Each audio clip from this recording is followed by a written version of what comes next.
Hi all, ഇന്ന് നമുക്ക് എൻ്റെ ഒരു വർക്കിംഗ് ഡേ ടൈം ടേബിൾ കാണാം. എന്നോടൊരു കുട്ടി അത് ചോദിച്ചായിരുന്നു.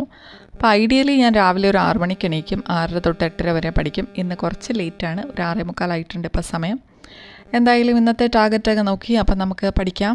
ഇപ്പോൾ രാവിലെ ഞാൻ GK ആണ് പഠിക്കുന്നത്. അപ്പോൾ ഇപ്പം ഞാൻ ചെയ്യുന്നത് എന്താണെന്ന് വെച്ച് കഴിഞ്ഞാൽ, ഞാൻ ഓൾറെഡി വായിച്ചു വെച്ച കാര്യങ്ങളൊക്കെ ഞാൻ ജസ്റ്റ് ഒന്ന് നോക്കുന്നു. ഞാൻ നേരത്തെയും പറഞ്ഞിട്ടുണ്ട്, എനിക്ക് GK ചില സബ്ജക്ട്സൊക്കെ കുറച്ച് ഞാൻ കുറേയൊക്കെ ഓർത്തിരിക്കും, എന്നാലും എനിക്ക് ഇടയ്ക്കിടയ്ക്കൊന്ന് നോക്കണം, ഇല്ലെങ്കിൽ ഒരു കൺഫ്യൂഷൻ്റെ പ്രശ്നമുണ്ട്. എവിടെയെങ്കിലുമൊക്കെ ഓർമ്മ കാണും, പക്ഷേ ഭയങ്കര കൺഫ്യൂഷനാണ്. അപ്പം ഞാൻ രാവിലെ എണീറ്റ് എനിക്ക് ഫ്രഷായിട്ട് തോന്നുന്നത് രാവിലെയാണ്. അപ്പോൾ രാവിലെ ഞാൻ അതൊക്കെ ഒന്ന് നോക്കുന്നു. ഫസ്റ്റ് അതാണ് ചെയ്യുന്നത്. ഞാൻ അതിനകത്ത് പഠിച്ച കാര്യങ്ങളൊക്കെ ചെറിയ ചെറിയ പോയിൻറ്റ്സ് ആയിട്ടൊക്കെ ജസ്റ്റ് നോക്കിയിട്ട് അതൊക്കെ ഒന്ന് നോട്ട് ചെയ്ത് വെക്കുന്നു. അടുത്തതായിട്ട് ഞാൻ ഉദ്ദേശിക്കുന്നത് എന്താണെന്ന് വെച്ച് കഴിഞ്ഞാൽ, സ്പെഷ്യൽ ടോപ്പിക്കാണ്. ഇതിപ്പോൾ ഞാനിപ്പോൾ കണ്ട സ്പെഷ്യൽ ടോപ്പിക്കിൻ്റെ 2 ക്ലാസ്സാണ്. അപ്പോൾ ഞാൻ ക്ലാസ് കൂടുമ്പോൾ വീഡിയോ എടുക്കാത്ത, ഞാൻ ഫോണിൽ തന്നെയാണ് ക്ലാസ് കൂടുന്നത്. അപ്പോൾ എനിക്ക് പ്രസൻറ്റ് ഓഫീസർ എക്സാം വരുന്നുണ്ട്. അപ്പോൾ അതിൻ്റെ സ്പെഷ്യൽ ടോപ്പിക്കിൻ്റെ ക്ലാസ് കൂടി ഞാൻ നോട്ട്സൊക്കെ നോട്ട് ചെയ്തു. ഇനിയിപ്പോൾ അത് പഠിക്കണം. പക്ഷേ സമയമില്ല. ജോഗ്രഫി ഒന്ന് എടുത്ത് നോക്കി വായിക്കാമെന്ന് കരുതി, പക്ഷേ ഓഫീസിൽ പോവാറായി. സോ യെസ്, ഞാൻ ഓഫീസിലോട്ട് പോകുന്നു. ഇനിയിപ്പോൾ വൈകിട്ട് നോക്കാം. ഇപ്പോൾ വൈകുന്നേരം ഞാൻ ഓഫീസിൽ പോയി വൈകുന്നേരം ഒരു 6 മണിയൊക്കെ ആയപ്പോഴത്തേക്കും തിരിച്ചെത്തി. അപ്പോൾ ഒരു 6 മണിയൊക്കെ ആയപ്പോൾ ഹോസ്റ്റലിൽ എത്തിയതാണ് ഈ കാണുന്നത്. അതിനുശേഷം ഒരു 7 മണിയൊക്കെ ആകുമ്പോൾ പഠിക്കാനിരിക്കും. വന്നിട്ട് ഞാൻ കുറച്ച് നേരം കിടന്ന് ഉറങ്ങുകയൊക്കെ ചെയ്തു. അത് കഴിഞ്ഞ് ഒരു 7 മണിക്ക് നമ്മൾ രാവിലെ എടുത്ത് വെച്ച് ജോഗ്രഫിയാണ് പഠിക്കുന്നത്. ജോഗ്രഫി രാവിലെ എടുത്ത് നോക്കിയതേ ഉള്ളായിരുന്നു, കാരണം എനിക്ക് ഇന്നത്തെ ടോപ്പിക്കിൽ ഞാൻ ജോഗ്രഫി എഴുതി വെച്ചിട്ടുണ്ടായിരുന്നു. അപ്പോൾ നേരത്തെ എഴുതി വെച്ച കുറച്ച് നോട്ട്സാണ്, അന്നൊന്ന് വായിച്ചതേ ഉള്ളൂ, പിന്നെ അത് നോക്കിയിട്ടില്ല. പിന്നെ അതെന്താണേലും പഠിക്കാമെന്ന് വിചാരിച്ചു. അപ്പോൾ ജോഗ്രഫി ഞാൻ എഴുതി വെച്ച നോട്ട്സ് എല്ലാം കൂടെ ഞാനിരുന്ന് പഠിക്കുന്നു. അപ്പോൾ നിങ്ങളിൽ എത്ര പേർക്ക് പ്രസൻറ്റ് ഓഫീസർ എക്സാം ഉണ്ട്? നിങ്ങളൊക്കെ അതിനുവേണ്ടി പ്രിപ്പയർ ചെയ്യണോ, അതോ ഡിഗ്രി ലെവൽ തന്നെയാണോ ഫോക്കസ് ചെയ്യുന്നത്?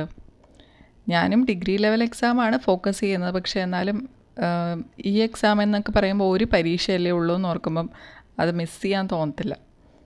അതുകൊണ്ടാണ് ഷോർട്ട് പീരീഡിലാണെങ്കിലും അതിനു വേണ്ടി പഠിക്കുന്നത്. കിട്ടുമോ കിട്ടില്ലയോ അതൊന്നും അറിയില്ല, എന്നാലും നമ്മളെക്കൊണ്ട് പറ്റുന്ന പോലെയൊക്കെ നോക്കിയിട്ടൊന്ന് പോകണം തോന്നുമല്ലോ.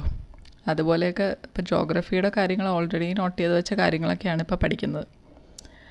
പിന്നെ എന്താ, എല്ലാവരുടെയും പഠിത്തമൊക്കെ എങ്ങനെ പോകുന്നു? എല്ലാവരും നല്ല പ്രിപ്പറേഷനും ജോലി ചെയ്തുകൊണ്ട് പഠിക്കുന്നവരൊക്കെ ഉണ്ടോ, അതോ എല്ലാവരും ഫുൾ ടൈം പ്രിപ്പറേഷൻ ചെയ്യുന്നവരാണോ? ജസ്റ്റ് ഒരു ക്യൂരിയോസിറ്റി കൊണ്ട് ചോദിച്ചതാട്ടോ. അപ്പോൾ ആർക്കെങ്കിലും താല്പര്യം ഉണ്ടെങ്കിൽ നിങ്ങളുടെ റിപ്ലൈസ് കമൻ്റായിട്ട് പറയാം. ഓക്കെ, അപ്പം അങ്ങനെ ഞാൻ എൻ്റെ ജോഗ്രഫി പഠിത്തം കണ്ടിന്യൂ ചെയ്യുകയാണ്. പിന്നെ ഞാൻ ഡീറ്റെയിൽ ആയിട്ട് എനിക്ക് വീഡിയോ ഒന്നും അങ്ങനെ എടുക്കാൻ പറ്റാതെ, ഞാൻ ഹോസ്റ്റലിലാണ്. അപ്പം ഞാൻ പിന്നെ ക്ലാസ് കൂടുമ്പോഴൊക്കെ ഫോണിൽ നിന്ന് കൂടുന്നതുകൊണ്ട് അങ്ങനെ എടുക്കാൻ പറ്റത്തില്ല. അപ്പോൾ ഹോസ്റ്റലായതുകൊണ്ട് തന്നെ ആരെങ്കിലുമൊക്കെ ഇല്ലാത്തപ്പോഴേ എനിക്ക് വീഡിയോ എടുക്കാൻ പറ്റത്തുള്ളൂ. അപ്പം അതുകൊണ്ടൊക്കെയാണ് ഞാൻ വീഡിയോ ഇടുന്നതും എല്ലാം കുറയുന്നത്. ഓക്കെ, നമ്മളപ്പോൾ ഇന്ന് പറഞ്ഞു വന്നത് എൻ്റെ വർക്കിംഗ് ഡേ ടൈം ടേബിളാണ്. എൻ്റെ വർക്കിംഗ് ഡേ ടൈം ടേബിൾ എന്ന് പറഞ്ഞാൽ, രാവിലെ ഒരു 6 മണിക്ക് എണീക്കും, അതിലൊരു 5:45, ഒരു 6:30 തൊട്ട് 8:30 വരെ. ഇതെല്ലാ ദിവസവും എന്ന് ചിന്തിക്കരുത്, പറ്റുന്ന ദിവസങ്ങളിലൊക്കെ. ചില ദിവസമൊന്നും പറ്റാറില്ല. അപ്പോൾ ഒരു 6:30 തൊട്ട് 8:30 വരെ പഠിക്കും.